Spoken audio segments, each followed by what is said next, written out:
Can we just talk?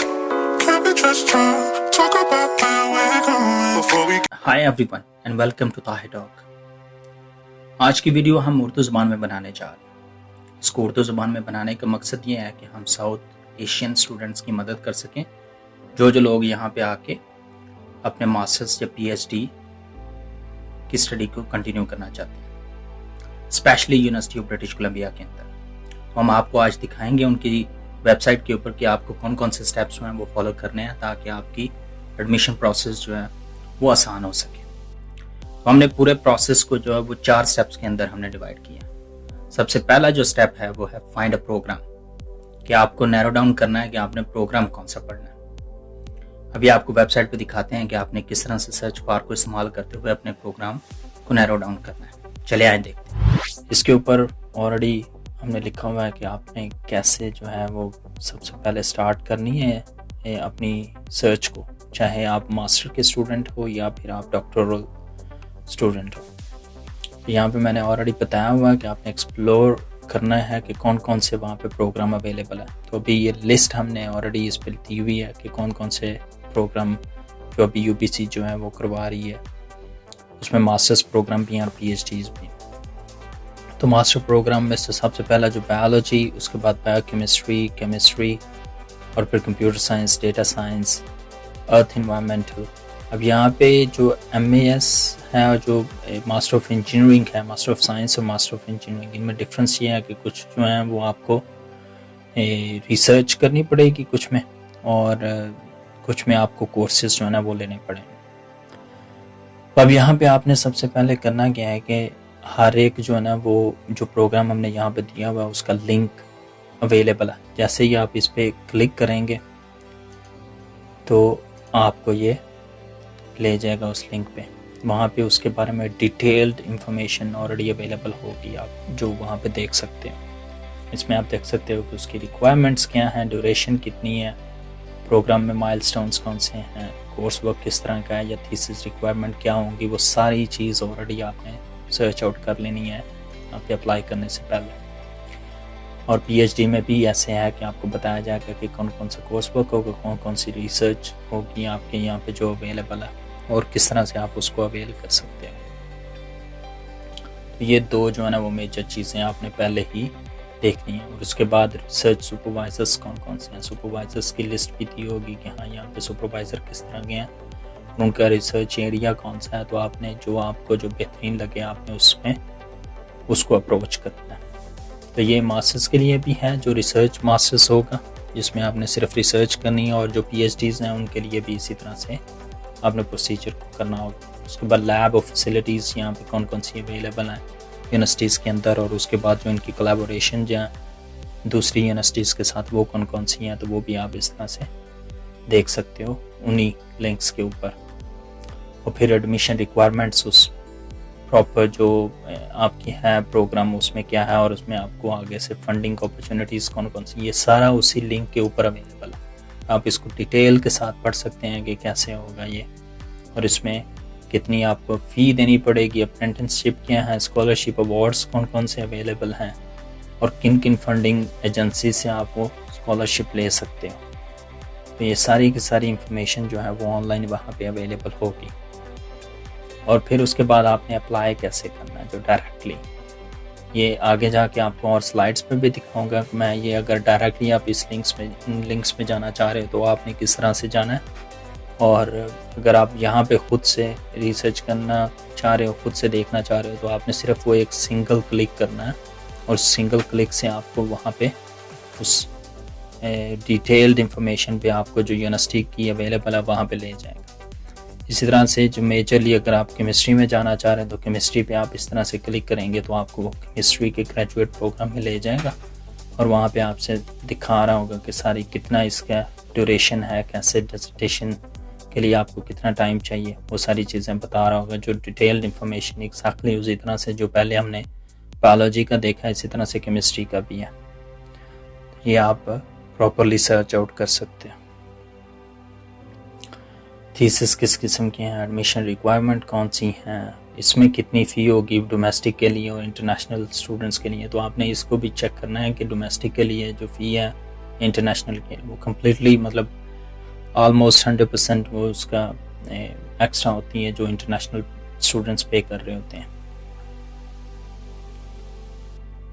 और इसमें आपने कि एमए जो स्टूडेंट हैं वो कितनी देर तक एलिजिबल हैं, उनके लिए किस किस्म की अप्रेंटिसशिप या असिस्टेंटशिप जो है ना वो अवेलेबल हैं, जो कि वहाँ से अपनी फ़ी भी अर्न कर सकते हैं। तो इससे ऑन कैंपस जॉब्स होती हैं ये जो आपको अवेलेबल होती हैं। अगर आपने किसी किस्म की इंक्वायरी करनी है तो उसके लिए भी यहाँ पे इंक्वायरी के लिए आपको यहाँ पे दिया होगा नंबर्स और उनके ईमेल एड्रेसेस जो हैं, आप उनको डायरेक्टली भी अप्रोच कर सकते हो और उनसे पूछ सकते हो अगर किसी किस्म की क्वेश्चंस और किसी किस्म की आपको एम्बिग्विटी हो किसी मामले में, तो आप उनसे डायरेक्टली भी चेक कर सकते हैं। अब चलते हैं हम आगे स्लाइड पे। तो इसी तरह से आप किसी भी लिंक पे आप क्लिक करोगे, सिंपल आपने क्लिक करना है और वो आपको डायरेक्टली उस इंफॉर्मेशन वाले पेज पे लेके चला जाएगा। और अगर कंप्लीट लिस्ट ऑफ प्रोग्राम्स देखनी है तो वो आपके पास यहाँ पे जो लास्ट में एक लिंक दिया हुआ है आपको इस फर्स्ट स्लाइड के ऊपर, तो यहाँ पे हर किस्म के जो भी आप सर्च आउट करना चाहते हो, अंडर ग्रेड प्रोग्राम्स जो हैं या बैचलर्स के या मास्टर्स के किसी भी किस्म का प्रोग्राम आप चेक करना चाह रहे हो तो वो आप यहाँ पे चेक कर सकते हो कि कौन कौन से यहाँ पे अवेलेबल हैं प्रोग्राम्स में। दूसरा स्टेप क्या है? दूसरा स्टेप है कि आपने अपना पोटेंशियल सुपरवाइजर ढूंढना है। सुपरवाइजर जो है वो इंतहाई इंपॉर्टेंट होता है मास्टर्स और पीएचडी स्टूडेंट्स के लिए, ताकि उनकी जो बेसिक रिक्वायरमेंट है स्टडीज़ की उनको कैसे पूरा किया जा सके और वो आपको कैसे सुपरवाइज कर सकता है throughout the whole procedure. चलिए उसका भी देखते हैं कि हम वेबसाइट के ऊपर किस तरह से हमने अपना पोटेंशियल सुपरवाइजर को ढूंढना। दूसरी स्लाइड में मैंने बताया हुआ कि पोटेंशियल सुपरवाइजर आपने किस तरह से लोकेट करना, मतलब फाइंड आउट करना है कि कौन सा परफेक्ट होगा सुपरवाइजर आपके लिए। तो पहले तो अपनी वो फैसिलिटीज़ और एरिया और रिसर्च एरिया जो है वो आप नैरो डाउन करें कि आपने पढ़ना किस में और किस में आप अप्लाई करना चाह रहे हो, आपने रिसर्च जो है या लर्न करना चाह रहे हो किसी फील्ड के बारे में, तो वो कौन सी है पहले तो आपने वो डिसाइड करना है। उसमें फॉर एग्जांपल कि वो सिविल इंजीनियरिंग है या इलेक्ट्रिकल इंजीनियरिंग या मैकेनिकल या मैन्युफैक्चरिंग इंजीनियरिंग, किसी भी किस्म की इंजीनियरिंग जो करना चाह रहे हो आप, तो उसमें आपने सबसे पहले चेक करनी है कि यहाँ पे रिसर्च एंड सुपरवाइजर, मतलब जो आपको कंप्लीट लिंक आपको ऑलरेडी दिया हुआ था उसमें आपको बताया कि कौन कौन से प्रोग्राम जो हैं अवेलेबल हैं, ग्रेड डिग्रीज जो हैं, उसमें आपने देखना है कि उनकी ड्यूरेशन क्या है और कैसे होते हैं और कोर्स वर्क क्या है। अगर थीसिस और डिसर्टेशन वाले पीएचडी जो है उसमें क्या रिक्वायरमेंट्स हैं, कितनी देर लग सकती है, एक्सपेक्टेड ड्यूरेशन जो उन्होंने दी हुई है। और फिर आप अगर आते हैं तो रिसर्च एंड सुपरवाइजर्स की यहाँ पे लिस्ट दी हुई है कि कौन कौन सी फैसिलिटीज़ अवेलेबल हैं और उनमें कौन कौन से ग्रुप अवेलेबल हैं। तो आप किसी भी किस्म के यहाँ पे वो रिसर्च एरिया के मुताबिक आप जिसमें ऐड होना चाह रहे हो या जहाँ पे जाके आप अप्लाई करना चाह रहे हो या जिस सुपरवाइज़र को अप्रोच करना चाह रहे हो, तो उनके रिसर्च एरियाज़ और वो सुपरवाइज़र लिस्टेड हैं यहाँ पे सारे के सारे। तो आप उनके रोल के मुताबिक, उनके नाम के मुताबिक आप यहाँ पे सर्च आउट कर सकते हो कि किस तरह के लोग जो है ना वो यहाँ पे अभी ऑलरेडी रिसर्च कर रहे हैं यूबीसी पे, और उनके रिसर्च एरिया क्या है और आपका और उनका रिसर्च एरिया जो है आपस में मैच कर रहा है या नहीं कर रहा। फॉर एग्ज़ाम्पल यहाँ पे अगर देखेंगे हम JNLU जो वो मैकेनिकल इंजीनियरिंग में है और उसमें देखा जाएगा तो उनके रिसर्च इंटरेस्ट क्या हैं, आपने उसको अप्रोच करना है या नहीं करना। तो इस तरह की सारी चीज़ें जो आपको जो है ना वो रीड आउट करनी पड़ेंगी कि कौन सा सुपरवाइजर जो है ना उसका रिसर्च इंटरेस्ट क्या है और वो आपसे अलाइन करता है या नहीं, और वो आप उस एरिया में पढ़ना चाह रहे हो या उसको सीखना चाह रहे हो या रिसर्च करना चाह रहे हो, तो वो किस तरह से करोगे आप। तो ये मेजरली आपको जो है वो खुद चूज़ करना होगा कि कौन सा रिसर्च एरिया और किस सुपरवाइज़र को अप्रोच करना है आपने। तो ये डिटेल्ड इंफॉर्मेशन यहाँ पे दी हुई है, सारे लिंक्स अवेलेबल हैं आपको, जहाँ पे आप क्लिक करने से आपको डायरेक्टली वहाँ पे लेके चला जाएगा उस लिंक पे। अगर इसमें भी आपको किसी किस्म की एम्बिग्विटी है तो आप यहाँ पे इंक्वायर कर सकते हो यहाँ पे और उनको ईमेल सेंड कर सकते हो, तो वो आपको और ज़्यादा फैसिलिटेट कर देंगे, आपको डायरेक्टली जो आपका केस स्पेसिफिक जो इंफॉर्मेशन है वो आप तक पहुंचा देंगे। तीसरा स्टेप है कि हमने चेकआउट करना है कि रिक्वायरमेंट कौन कौन सी है। जो भी आपने सुपरवाइजर ढूंढ लिया, आपने अपना प्रोग्राम ढूंढ लिया, उसके बाद देखना है कि उस प्रोग्राम के अंदर कौन कौन सी रिक्वायरमेंट है, एप्लीकेशन फीस क्या है, स्कॉलरशिप किस किस्म की आप ले सकते हो, इन चीज़ों के बारे में आपको मालूम होना चाहिए ताकि आप उन चीज़ों के लिए अप्लाई कर सके और अप्लाई करने के बाद उनको आप अवेल कर सकें अपनी स्टडीज़ के दौरान। चले आए देखते हैं कि वो रिक्वायरमेंट्स कहाँ पे लिखी होती हैं, उसमें फ़ी कितनी है और वो इंटरनेशनल स्टूडेंट्स के लिए क्या है, डोमेस्टिक के लिए क्या है। और इसके आगे अगर हम जाएं तो वो है चेकआउट, जो उसकी रिक्वायरमेंट हैं या उसकी एप्लीकेशन जो प्रोसीजर है, जिस भी आप सेलेक्ट कर लेते हो आप एक अपना प्रोग्राम और रिसर्च एरिया या अपना सुपरवाइज़र, उसके बाद आगे एडमिशन की रिक्वायरमेंट आपने चेक करनी है कि जो आप यहाँ पे जब आना चाह रहे हो तो कौन कौन सी रिक्वायरमेंट्स हैं आपको फुलफिल करनी होंगी। और डेडलाइंस पे तो लाजमी तौर पे आपने ध्यान रखना है कि डेडलाइंस कब हैं और उससे पहले आपको अप्लाई करना पड़ेगा और अपने डॉक्यूमेंट्स वगैरह सेंड करने पड़ेंगे। तो ये मेजर चीज़ है आपके लिए जो कि आपको ध्यान रखनी है। और उसके बाद डॉक्यूमेंट्स कौन से चाहिए आपको, वो भी आपके हर प्रोग्राम में फैसिलिटेट किया हुआ आपको उन्होंने उसी लिंक के ऊपर के कौन कौन से डॉक्यूमेंट्स चाहिए आपको बता देंगे वो कि वो डॉक्यूमेंट्स आपने सेंड करने। स्टेटमेंट ऑफ इंटरेस्ट है, जैसे online application and application fees जो है कितनी है वो हर एक की डिफरेंट होगी प्रोग्राम की। और उसके बाद इंग्लिश रिक्वायरमेंट क्या है, आपको अपनी ट्रांसक्रिप्ट वगैरह सेंड करनी होगी और फिर CV और रिज्यूमे और 2 रेफरेंस लेटर्स होना, वो आप किसी भी अपने प्रोफेसर से लिखवा सकते हैं या अपने कोई और जानने वाला जहाँ पे आपने काम किया हुआ है वहाँ से लिखवा सकते हैं। तो ये हैं वो एडमिशन रिक्वायरमेंट। और उसी के साथ उन्होंने डेडलाइंस के बारे में भी आपको बताया हुआ है कि डोमेस्टिक एप्लीकेंट्स के लिए डेडलाइन कौन सी हैं और उसके साथ जो इंटरनेशनल एप्लीकेंट्स हैं उनके लिए डेडलाइन कौन सी हैं। तो इनका मेजर तौर पे आपने ध्यान रखना है क्योंकि उन डेडलाइन के बाद ये आपकी एप्लीकेशन को इंटरटेन नहीं कर रहे होंगे। तो ये आपके लिए सबसे जो इम्पोर्टेंट चीज़। जो फोर्थ स्टेप जो है आपके एडमिशन प्रोसीजर के अंदर वो है सबमिशन ऑफ एप्लीकेशन। अब उस सबमिशन के लिए आपको एक CWL जो है कैंपस वाइड लॉगिन आपको एक बनाना पड़ेगा, वो आपको दिखाते हैं कि आपने कहाँ पे वेबसाइट के ऊपर जाके बनाना है। चलें उसको भी देखते हैं। जब एप्लीकेशन रिक्वायरमेंट देख लें तो अब क्या करना है कि हमने उस एप्लीकेशन को सबमिट करना। तो अप्लाई करने के लिए आपको एट द एंड जो है ना उस पर एक बताया हुआ है लिंक, ये अप्लाई टू UBC टुडे।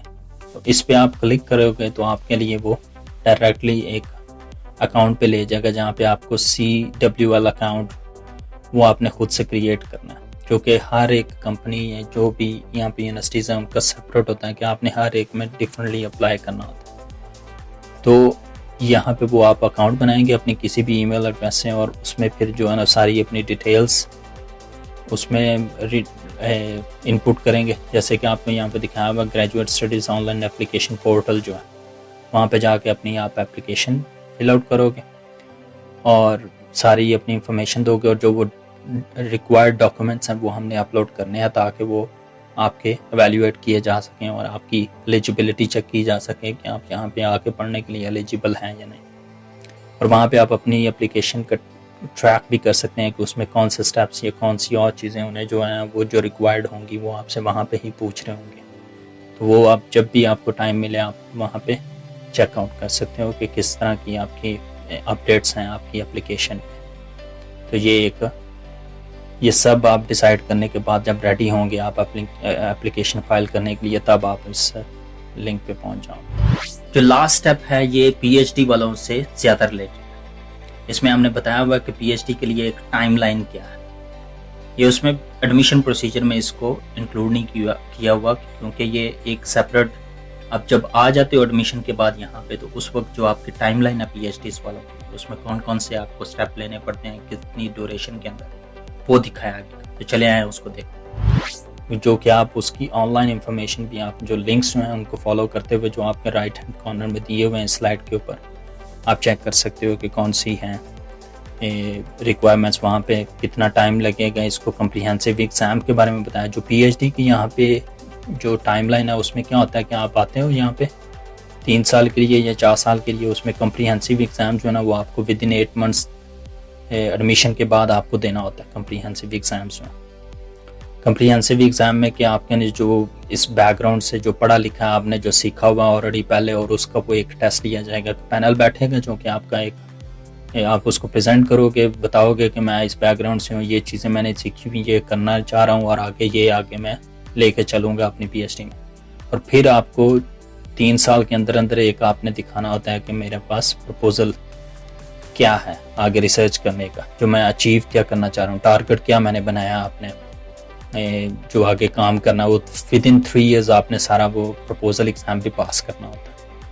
वो यूजली कम्प्रीहेंसिव एग्ज़ाम के बाद फ़ौरन बाद भी आप कर सकते हो, या उसके बाद एंड पे आपको फिर जो है ना वो थीसिस सबमिशन के बाद थीसिस डिफेंस देना होता है, जिसमें आपको पूछा जाता है कि आपने प्रॉपर जो पब्लिकेशंस जो की हैं या आपने जो थीसिस लिखा है उसमें क्या आपने फाइंड आउट किया, तो अपनी रिसर्च को जो है ना वो आप डिफेंड कर रहे होंगे।